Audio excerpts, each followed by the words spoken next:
السلام علیکم ورحمۃ اللہ وبرکاتہ۔ جیسے کہ آپ لوگ جانتے ہیں، آپ کو اس چینل پر خوابوں کی حقیقی تعبیرات کے بارے میں بتایا جاتا ہے۔ آج اسی سلسلے میں ایک خواب اور اس کی چند تعبیرات لے کر آیا ہوں۔ اگر کسی نے خواب میں بیر دیکھا ہے یا بیری کا درخت دیکھا ہے یا بیر وغیرہ کھایا ہے تو اس کی کیا تعبیر ہوگی، اس کی زندگی میں کیا ہونے والا ہے، آئیے اس کے حوالے سے چند ایک تعبیرات سنتے ہیں۔ حضرت سیدنا ابن سیرین رحمۃ اللہ تعالی علیہ فرماتے ہیں کہ اگر کسی نے خواب میں دیکھا کہ وہ بیر کا درخت دیکھا ہے یا بیر کے درخت کے یعنی بیر کے باغات کے آس پاس ہے، اس کا مطلب ہے کہ اس کے آس پاس سے اس سے جادو ٹونا وغیرہ، بد نظری یہ وغیرہ دور ہو گئے۔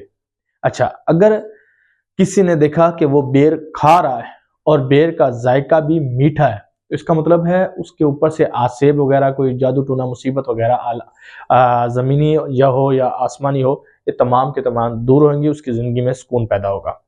آپ فرماتے ہیں کہ اگر کسی نے خواب میں دیکھا کہ وہ بیر کے درخت کے نیچے بیٹھا ہوا ہے، بیر کے درخت کے نیچے بیٹھا ہوا ہے یا بیر کے درخت کے آس پاس ہے، اس کا مطلب ہے کہ اس کے اوپر رب تعالیٰ کی رحمت ہوگی اور اس کا روزگار میں برکت وغیرہ ہوگی۔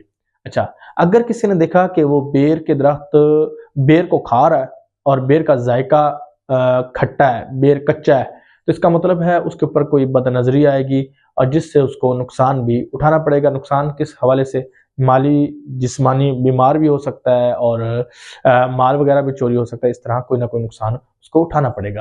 الغرض یہ ہے کہ بیر دیکھنا خواب میں اچھی تعبیر بھی ہے، اگر میٹھا ہے اور اچھی حالت میں دیکھا تو اس کا مطلب ہے اس کو کوئی نہ کوئی روزی ملے گی یا اس کے اوپر سے کوئی آسیب وغیرہ، جادو وغیرہ ختم ہوئے گا۔ اور اگر اس کے برعکس دیکھا ہے تو تعبیر بھی اس کے برعکس ہوئے گی، یعنی اس کے اوپر کوئی آسیب، آلات وغیرہ اور یا پھر مصیبت وغیرہ آنے والی ہے۔ تو یہ تھی خواب میں بیر دیکھنے کی کچھ تعبیرات۔ اگر آپ نے اس حوالے سے کوئی خواب دیکھی ہے اور آپ چاہتے ہیں کہ میں اس کی تعبیر جانوں تو مجھے کال وغیرہ، وائس میسیج یا واٹس ایپ وغیرہ کر کے پوچھ سکتے ہیں۔ وقت ملنے پر میں آپ کو لازمی اس کا جواب دوں گا۔ شکریہ۔ السلام علیکم ورحمۃ اللہ وبرکاتہ۔